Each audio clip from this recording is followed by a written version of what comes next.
नमस्कार, आप देख रहे हैं प्रदेश का सबसे भरोसेमंद news channel India news Uttar Pradesh Uttarakhand और मैं हूं आपके साथ सीमा चौधरी। बड़ी बहस में आज चर्चा होगी लोकसभा चुनाव से पहले बीजेपी के राष्ट्रीय अधिवेशन को लेकर। दरअसल बीजेपी के राष्ट्रीय अधिवेशन में पार्टी के देश भर से 11,500 से ज्यादा पदाधिकारी जुट चुके हैं। राष्ट्रीय कार्यकारिणी और राष्ट्रीय परिषद की इस बैठक में लोकसभा चुनाव में जीत के लिए रोड मैप तैयार किया जाएगा।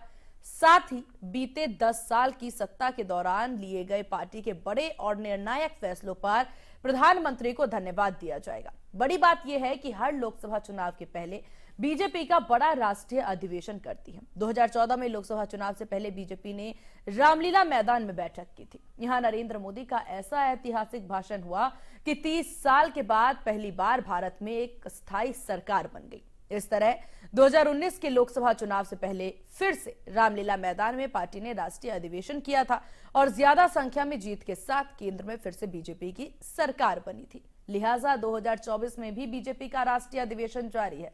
दूसरी तरफ कांग्रेस की तरफ से देखा जाए तो भारत जोड़ो यात्रा राहुल गांधी के नेतृत्व में जारी है, जबकि बात समाजवादी पार्टी की करें तो पीडीए यात्रा के बाद राज्यसभा चुनावों में उम्मीदवारों को लेकर के घमासान मचा हुआ है। तो ऐसे में जमीन पर सबसे मजबूत पार्टी बीजेपी अपनी तैयारियों को तेजी से धार देती नजर आ रही है। इसी मुद्दे पर करेंगे आज की बड़ी बहस, एक खास पैनल के साथ भी करेंगे, लेकिन उससे पहले बयान और रिपोर्ट देखिए। राजधानी दिल्ली में आज से 2 दिन की राष्ट्रीय कार्यकारिणी और राष्ट्रीय परिषद की बैठक की शुरुआत होने जा रही है। 17-18 यानी आज और कल ये बैठक चलेगी, जिसमें देश भर से हजारों तादाद में नेता पहुंचेंगे। खासतौर पर संगठन में क्या कुछ किया जाना है और साथ ही साथ प्रधानमंत्री नरेंद्र मोदी जीत का मंत्र देंगे, यानी आगामी लोकसभा चुनाव को लेकर क्या कुछ किया जाना चाहिए और कैसे जीत हासिल करेगी एनडीए, इसको लेकर वो जीत का मंत्र देते हुए नजर आएंगे। बहुत सारी बातें होती हुई नजर आएंगी। राष्ट्रीय कार्यकारिणी में पूरे देश के सभी बड़े चेहरे और साथ ही साथ एनडीए और भारतीय जनता पार्टी के सभी पदाधिकारी इस बैठक में मौजूद रहने वाले हैं। खासतौर पर उत्तर प्रदेश की बात की जाए तो मुख्यमंत्री योगी आदित्यनाथ भी इस बैठक में शामिल होंगे। यहाँ के सभी बड़े चेहरे भारतीय जनता पार्टी के इस बैठक में शामिल होते नजर आएंगे। कैमरामैन दीपक के साथ अभिषेक सिंह, इंडिया न्यूज, लखनऊ। तो अधिवेशन को लेकर के यहां पर तस्वीरें भी सामने आ रही है। आपको बता दें कि भाजपा की तैयारी यहां देखने को मिल रही है। मिशन 370 जो है बीजेपी के द्वारा इस बार रखा गया है। हालांकि भाजपा ने अधिवेशन की जो ये पूरी रणनीति बनाई है और इसमें जो लोकसभा चुनाव को लेकर के तैयारियों पर विचार विमर्श किया जाएगा। इस पे अब देखने वाली बात होगी कि ये अधिवेशन 2024 में बीजेपी के इस जीत के, इस विजय के परचम को कहां तक लेकर के जाती है। जहां आपको बता दें 2014-2019 में बीजेपी का यही अधिवेशन बीजेपी के लिए रामबाण साबित हुआ, क्योंकि 14 में भी भाजपा ने जीत दर्ज की, 2019 में भी भाजपा ने ही जीत दर्ज की और इसके बाद अब 2024 में अधिवेशन रखा गया। भाजपा शासित तमाम राज्यों के मुख्यमंत्री जो हैं इस अधिवेशन में पहुंच रहे हैं। सीएम योगी आदित्यनाथ भी इस अधिवेशन में पहुंचेंगे। जहां आपको बता दें कि बीजेपी कार्यकर्ताओं में भी इसे लेकर के भारी उत्साह नजर आ रहा है। कार्यकर्ताओं का भी पूरा जखीरा जो है वो इस वक्त भारत मंडपम में मौजूद है। तमाम राज्यों से जो दिग्गज हैं वो सभी अधिवेशन में पहुंच रहे हैं। बीजेपी का ये महामंथन कई मायनों में महत्वपूर्ण है, लेकिन देखने वाली बात होगी ये महामंथन जो है ये विपक्षियों के लिए कितना भारी पड़ता नजर आएगा, क्योंकि भाजपा हर चुनाव को काफी ज्यादा एहतियातन लेती है। ये बीजेपी का कहना भी है कि बीजेपी की जो मजबूती है वो यही है कि भाजपा हर चुनाव के लिए पूरी तरह से शुरू से ही तैयार रहती है। और चलिए अब इसी भी चर्चा की कर लेते हैं शुरुआत। हमारे साथ अहम पैनल दीपक बघेल प्रवक्ता बीजेपी हमारे साथ है, विवेक साइलस प्रवक्ता सपा हमारे साथ हैं, अनिल शर्मा जी हमारे साथ हैं जो कि कांग्रेस नेता हैं और दिवाकर मिश्रा जी वरिष्ठ पत्रकार हमारे साथ हैं। आप सभी का बहुत स्वागत है इंडिया न्यूज उत्तर प्रदेश उत्तराखंड पर। दिवाकर जी, शुरुआत आप ही से करेंगे क्योंकि बीजेपी की अपनी रणनीति, कांग्रेस पूरी तैयारी में है और सपा भी कहीं ना कहीं कोशिशें करती नजर आ रही है। इस पूरे चुनावी महकमे को कैसे देख रहे हैं आप? जी बिल्कुल सीमा जी, देखिए आज भारतीय जनता पार्टी की जो राष्ट्रीय कार्य परिषद की बैठक दिल्ली के भारत मंडपम में शुरू हुई, उसमें पूरा फोकस 2024 के लोकसभा चुनाव पर होने वाला है। और चूंकि लोकसभा चुनाव से पहले हमेशा ही भारतीय जनता पार्टी राष्ट्रीय कार्य परिषद की अपनी बैठक बुलाती है और पूरे देश के जितने भी भाजपा शासित राज्य हैं उसके मुख्यमंत्री, उप मुख्यमंत्री, मंत्री और सारे बड़े पदाधिकारियों के साथ राष्ट्रीय स्तर के जितने पदाधिकारी हैं, प्रधानमंत्री नरेंद्र मोदी, अमित शाह, जेपी नड्डा, ये तो रहेंगे ही। पूरे देश से करीब 11,500 डेलीगेट्स को बुलाया गया है और एक बहुत बड़ी बैठक है जिसमें प्रधानमंत्री और उनके जितनी भी पूरी कैबिनेट है वो भी शामिल होगी, साथ साथ संगठन के सारे बड़े पदाधिकारी इसमें शामिल होंगे। इसमें 2024 में जो अभी पिछले लोकसभा सत्र में जो बजट का अंतिम सत्र था, इस सरकार का अंतिम सत्र जो था, उसमें प्रधानमंत्री ने लोकसभा में ये कहा था कि भारतीय जनता पार्टी 370 जीतेगी का लक्ष्य दिया था और एनडीए को 400 का। तो उसको जीतने का मंत्र जो है वो मोदी सरकार और वो संगठन के लोग देते हुए नजर आएंगे। स्वयं प्रधानमंत्री मोदी इस जीत का लक्ष्य बनाने का जो है मंत्र देते हुए नजर आएंगे। देखिए, मैं आपको बताऊं सीमा जी, भारतीय जनता पार्टी संगठनात्मक रूप से बहुत मजबूत पार्टी है और चुनाव जो है वो संगठन लड़ता है। संगठन जिसका जितना मजबूत होगा, किसी जमाने में कांग्रेस पार्टी का भी यही हाल था कि सुदूर गांव में भी कांग्रेस पार्टी का कार्यकर्ता आपको मिल जाता था, कश्मीर से लेकर कन्याकुमारी तक। हालांकि आज उस स्थिति में कांग्रेस पार्टी कहीं नजर नहीं आ रही है, थोड़ा उनके संगठन में कमजोरी हुई है, फिर भी कांग्रेस पार्टी भी अपना पूरा जोर लगाए हुए 2024 का चुनाव जीतने के लिए। भारतीय जनता पार्टी का जहां तक सवाल है, भारतीय जनता पार्टी हमेशा ही चुनाव मोड में रहती है। एक चुनाव से निकलकर भाजपा दूसरे चुनाव की तैयारियों में लग जाती है। उनके कार्यकर्ताओं को हमेशा ही प्रशिक्षण शिक्षण का कार्यक्रम उनका चलता रहता है। वजह उसकी ये है कि भाजपा ये समझती है, और कोई भी पार्टी हो, राजनीतिक दल हो, वो जानती है कि चुनाव जो है वो कार्यकर्ता लड़ता है, वो संगठन लड़ता है। चलिए, ठीक है। तो कुल मिलाकर के आपने तमाम तैयारियों का समीकरण यहां पर दिया है। अनिल शर्मा जी हमारे साथ हैं, कांग्रेस नेता। अनिल जी, बीजेपी की तैयारियों की तस्वीरें आप देख रहे हैं। कांग्रेस भारत जोड़ो न्याय यात्रा निकाल रही है हालांकि, लेकिन बीजेपी का यह अधिवेशन 2 बार का सबक हमने देखा है कि भाजपा जब अधिवेशन करती है तो क्या रिजल्ट निकलकर सामने आता है। देखिए सीमा जी, बीजेपी हमेशा चुनाव के मूड में रहती है, ये एक बहुत बड़ा जुमला हो गया है। बीजेपी केवल सत्ता बचाने के लिए प्रयासरत रहती है और दूसरी पार्टियों की सत्ता को तोड़कर अपनी सत्ता काबिज करने की जो व्यवस्था, उसमें ज्यादा विश्वास रखती है।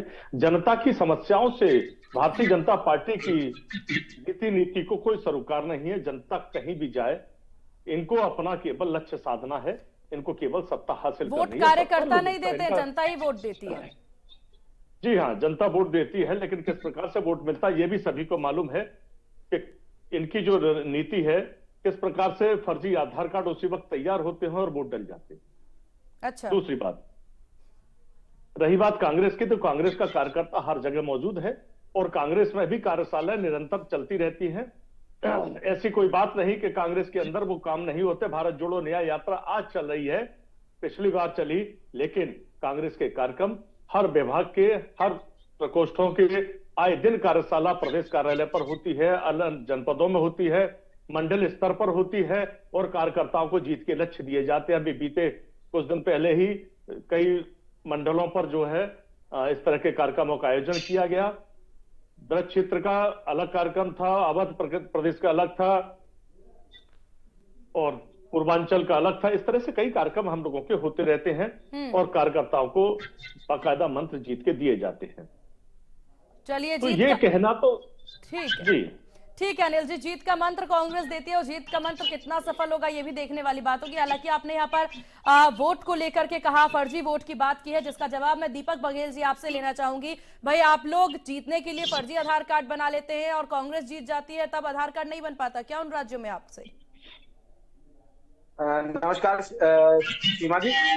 आज कांग्रेस पार्टी में तो ये समझता था कि ये नेताओं को शायद साधना नहीं जानते, परंतु आज जनमन का और जनमत का जो इन्होंने अपमान किया है, मुझे लगता है कि जो बाहर टीवी के बाहर जो जनता हमें देख रही होगी वो इससे बड़ी आहत होगी। क्यों? क्योंकि ये लगातार इसी प्रकार के कसरत करते आए हुए हैं। आप देखिए, जहां पर विश्व के अंदर आस्था का जो सम्मान भारतीय जनता पार्टी करती है, तो वहां पर ना जाकर ये जनमंत्र और जन विश्वास का कैसे अपमान करते हैं वो किसी से छुपा नहीं है। आज इतना बड़ा वक्तव्य दे रहे हैं कि फर्जी आधार कार्ड के आधार पर भारतीय जनता पार्टी 49% से ज्यादा वोट हासिल करवा रही है। फर्जी आधार कार्ड के आधार पर भारतीय जनता पार्टी आज सत्ता के अंदर बनी हुई है।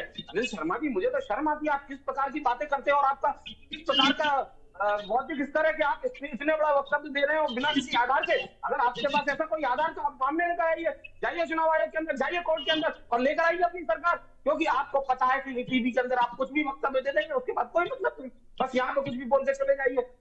आज देखिए इनका आधार जो कम हुआ है ना सीमा जी, उसका कारण यही है क्योंकि ये ना जनमत को समझ पाए ना जनमन को समझ पाए।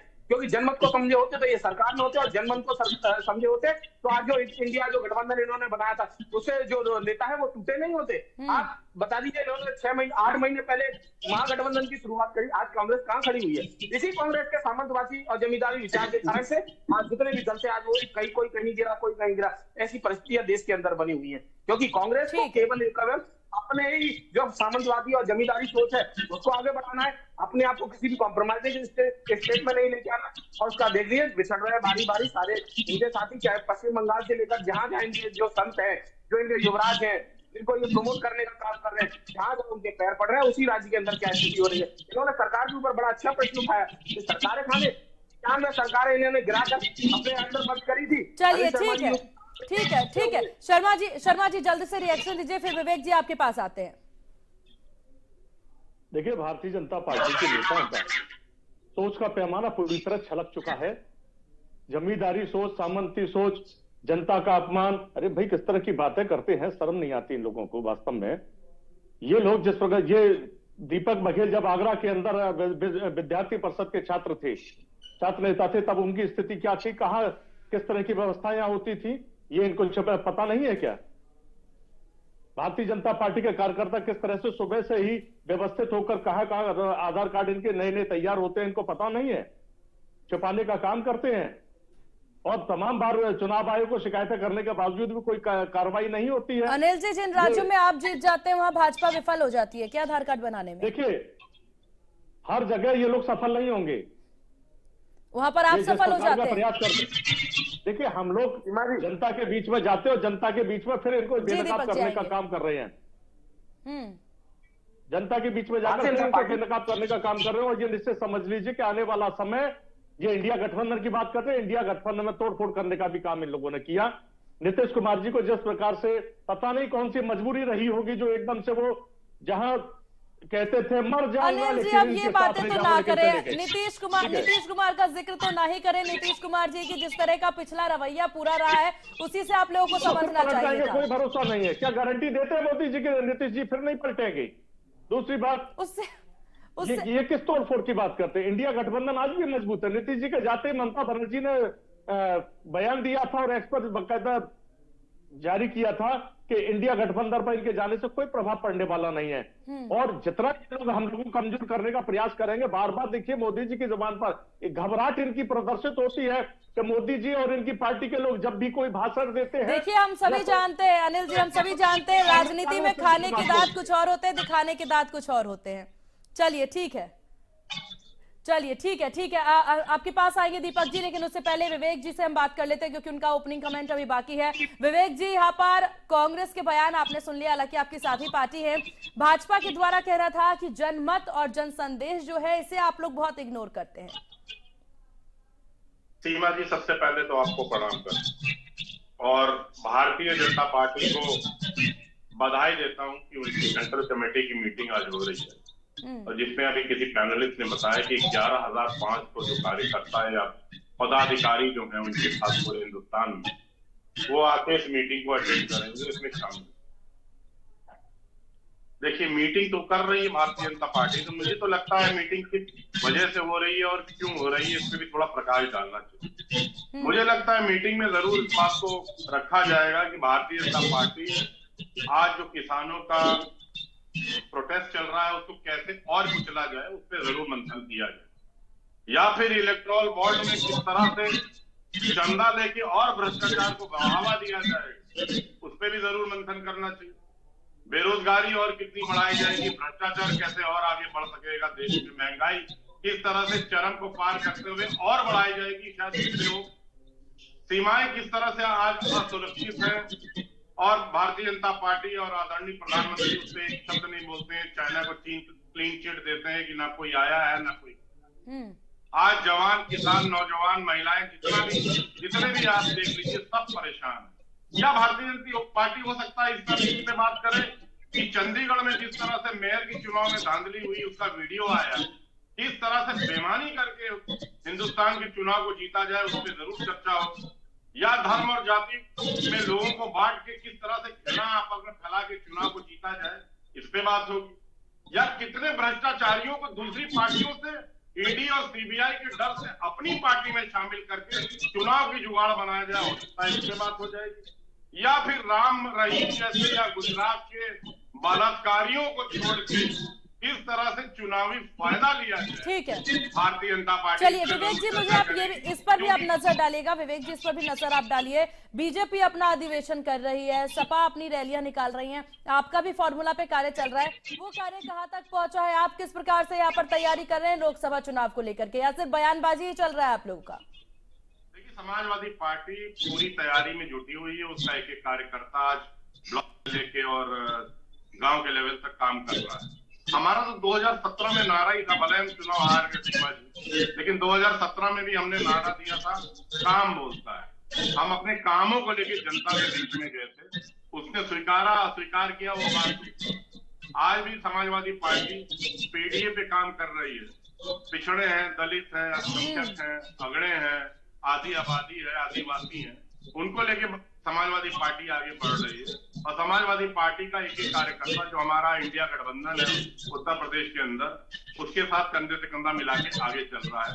और मुझे पूरी उम्मीद है कि आने वाले समय में जब 2024 का चुनाव होगा और हमारे नेता जब ठीक है, पीडीए फॉर्मूला का जिक्र विवेक जी आप यहाँ करते नजर आए। हालांकि समाजवादी पार्टी को देखा जाए तो हर चुनाव में पीडीए फॉर्मूला पर कहीं ना कहीं काम आप लोग जरूर करते नजर आते हैं, लेकिन पिछले चुनावों का जिक्र भी हम कर लेते हैं, बीजेपी ने बाजी मार ली थी। जी देखिए, बिल्कुल आपकी बात सही है, इसमें कोई छुपाने वाली बात नहीं। 2022 के चुनाव में भारतीय जनता पार्टी ने बाजी जरूर मार की थी, लेकिन आप देखिए कि समाजवादी पार्टी और गठबंधन को 33.33% वोट उत्तर प्रदेश में मिले थे और हमारा गठबंधन 125 सीट लेकर आया था। भारतीय जनता पार्टी को ये भी याद रखना चाहिए कि उसके बाद उपचुनाव जो हुए, चाहे वो आपका मैनपुरी का हुआ, वहां समाजवादी पार्टी 3 लाख वोट से जीत के आई। और अभी गोदी का जो उपचुनाव हुआ है, जिसमें भारतीय जनता पार्टी के माननीय मुख्यमंत्री या दोनों डिप्टी सीएम, पूरी कैबिनेट और सब कुछ सारी जुगत लगा दी थी, लेकिन 57% वोट लेकर गोदी का चुनाव ठीक है, समाजवादी पार्टी आई। ठीक है तो इसको नजरअंदाज नहीं किया जा सकता। चलिए ठीक है, दीपक बघेल जी, आपने यहाँ पर सभा प्रवक्ता का भी बयान सुन लिया और अनिल शर्मा जी ने जो कुछ महत्वपूर्ण बातें की वो भी आपको याद ही होगा, क्योंकि आप उस पर रिएक्शन देना चाहते थे। चलिए सीमा जी, विवेक जी ने अभी कहा कि ये पीडीए की बात लेकर चल रहे हैं। इनके जो साथी की गठबंधन है, दल की जो नेता है पल्लील पटेल जी, वो तो कह रहे हैं ये लगातार कि अगले जी अहम और वहम दोनों का बोलने दो। और अगले जी अहम और वहम का शिकार हुए तो उनके गठबंधन दलों की तरफ से ये आवाज आ रही है। ये भारतीय जनता पार्टी का कोई कोट नहीं है। इस बात को गठबंधन दल का अगर नेता ये कह रहे हैं, क्योंकि वो आलोक रंजन को और बच्चन को अगर वो चुनाव के अंदर उतारते हैं तो इस पर स्पष्ट हो जाता है वो केवल और केवल जो पीडीए की बात केवल जवानी स्तर पर रखते हैं और धरातल पर वो कोई और काम करते हैं। अभी मेरे भाई अनिल शर्मा जी ने बड़ी अच्छी बातें कही, मैं तो बिल्कुल इनकी तारीफ करता हूं कि ये जिस नेता के पीछे चलते हैं तो उनके वक्ता और प्रवक्ता मुझे नहीं लगता है वो इसी प्रकार की बात करेंगे। भारतीय जनता पार्टी का जो आज संगठन विश्व का सबसे बड़ा संगठन है, उसका कार्यकर्ता लगातार जनता के बीच में समता का संवाद करता है और उसी का कारण है कि नव वोटर अभियान और मतदाता चेतना अभियान, ये लोग दोनों ही अभियान भारतीय जनता पार्टी चलाती है और चलाकर जनता के बीच में जाती है, उनसे संपर्क करती है। कहीं पर अगर किसी का वोट छूट गया होता है तो उसका वोटर आईडी कार्ड, उसका लिस्ट में नाम बढ़वाने का काम करती है। कांग्रेस पार्टी या समाजवादी पार्टी को इस काम से किसने रोका है? क्योंकि ये लोग कभी धरातल पर काम नहीं करते, केवल जुबानी काम करते हैं। आज अनिल शर्मा जी की पार्टी है वो केवल मीडिया तक सीमित रह गई है। मीडिया के सामने टीवी पर वो कुछ भी बोलेंगे, पर जमीन पर एक कार्यक्रम उतर कर नहीं आता। अगर जमीन पर निकल कर आता तो आज अखिलेश यादव जी की जो समाजवादी पार्टी है वो कांग्रेस पार्टी को ऐसे आंखें नहीं दिखाती। लेकिन दीपक जी, ये बात भी कोई झुठला नहीं सकता कि जिन नेताओं के लिए, जिन कार्यकर्ता और जिन दिग्गजों को आप लोग पहले दरकिनार करते हैं, ऐसा कहते हैं कि आपको वो अपने पार्टी में नहीं चाहिए, फिर जैसे ही पहले भ्रष्टाचारी उन्हें बता देते हैं, जैसे आपकी पार्टी में आ जाते हैं सब सही हो जाता है। ये इल्जाम देखिए आप पर हमेशा से लगता आया है। सीमा जी, पहले एक नाम कम से कम ये बताए तो सही कि ऐसा कौन सा नीतीश भ्रष्टाचार कुमार। जिसको भारतीय जनता पार्टी ने लिया। नीतीश कुमार जी ने कौन सा भ्रष्टाचार किया? मुझे तो नहीं लगता उनके ऊपर कोई भी किसी प्रकार की कोई जांच चल रही है। नीतीश कुमार जी ने भाजपा में शायद भारतीय जनता पार्टी के साथ नहीं। जी वो मैं भाजपा में, इसीलिए मैं आपसे बस पूछ रहा हूँ कि नीतीश कुमार जी के पास ऊपर अगर एक भी केस चल रहा हो तो बताइए। निशानंद बाबू को नाम पर उनको जाना जाता है और उन्होंने जो चुनाव लड़ा था, विधानसभा का चुनाव है, वही भारतीय जनता पार्टी के साथ में लड़ा था। तो ये लोग बरगला कर ले गए, आज वो कई चीजें बना गए। नीतीश कुमार बच्चे हैं क्या? नहीं, मुख्यमंत्री, बिहार के मुख्यमंत्री छोटे बच्चे तो हैं नहीं कि कभी कांग्रेस कहती है कि बरगला करके भाजपा में चली गई, भाजपा कहते हैं उनको बरगला करके इंडिया गठबंधन में ले जाया गया। क्या चल रहा है ये? नीतीश कुमार को आप लोगों ने समझा क्या है? देखिए सीमा जी, इस पे एक बात स्पष्ट रूप से समझ लीजिए कि कोई भी पार्टी अगर किसी भी गठबंधन में जाता है तो वहां का अगर नेतृत्व, अगर हमारे नेतृत्व के साथ में कुछ आम सहमतियों पर, जो कॉमन एजेंडा है उसके ऊपर सहमत हो जाता है और प्रधानमंत्री श्री नरेंद्र मोदी जी का जो संकल्प है, विकसित भारत का जो संकल्प है, उसको लेकर अगर देखिए दीपक जी, भाजपा का नीतीश कुमार के साथ जो गठबंधन होता है, हालांकि ये सब हमारे समझ से बहुत परे हो जाता है। कितने बार उन्होंने धोखा दिया, हर बार आप लोग अपनी पार्टी में उन्हें रख लेते हैं। इन सबसे परे चलिए अब अनिल जी और विवेक जी के पास चलते हैं। विवेक जी हालांकि बहुत देर से कुछ कहना चाह रहे थे। जी विवेक जी। देखिए, भारतीय जनता पार्टी के जो साथी बैठे हैं उन्होंने कहा अभी पल्लवी पटेल जी का नाम। जहां तक समाजवादी पार्टी की बात है, हम लोकतांत्रिक पार्टी है सीमा जी, हमारे यहाँ सबको छूट है कि वो अपनी अपनी बातें खुल के रख सकें और अपनी नाराजगियों को जाहिर करें। अब भारतीय जनता पार्टी में क्या होता है? भारतीय जनता पार्टी में तो फरमान जारी होता है दिल्ली से। ठीक है, पहले बार की सुन लीजिए विवेक जी जल्दी बोलेगा, वक्त की कमी है। पहले बार के विधायक को सीधे मुख्यमंत्री बना दिया जाता है राजस्थान में और कोई क्यों नहीं कर सकता। 4 बार के मुख्यमंत्री को बाहर कर दिया जाता है और यादव जी को बना दिया जाता है, कोई आवाज नहीं उठा सकता। ये होती है डिक्टेटरशिप। और अभी इन्होंने जो बात की है, किस तरह से हेमंत बिस्वा शर्मा को लिया गया, शुभेंदु अधिकारी को लिया गया, अजीत पवार को लिया गया, छगन भुजबल को लिया गया, अशोक चौहान को लिया गया, प्रफुल्ल पटेल को लिया गया, गौरी दवे को लिया गया, ये तो कुछ नाम है। ठीक है, प्रधानमंत्री खुद चलिए जल्दी दीपक जी, जल्दी विवेक जी, ठीक है आएंगे आप जल्दी। जितने भी लोगों का इन्होंने नाम दिया तो ये बताएं इनकी सरकार के दौरान में इन लोगों ने भ्रष्टाचार किया था या नहीं किया था? चलिए ठीक है, ये सब जनता को ही डिसाइड करने दीजिए, क्योंकि आप लोगों के लिए तो जो आपकी पार्टी में आ जाए वो दूध का धुला होता है, जो दूसरी पार्टी में होता है वो सब भ्रष्टाचारी होते हैं। आप सभी का बहुत शुक्रिया इंडिया न्यूज को अपना कीमती वक्त देने के लिए। तो कुल मिलाकर के चुनाव नजदीक है, भाजपा की तैयारी है, कांग्रेस पूरे दावे करती नजर आ रही है। हालांकि सपा जो है पीडीए का फॉर्मूला अपना रही है। देखने वाली बात होगी जनता किस पर करती है भरोसा। फिलहाल बड़ी बहस में बस इतना ही। बने रहिए इंडिया न्यूज के साथ। नमस्कार।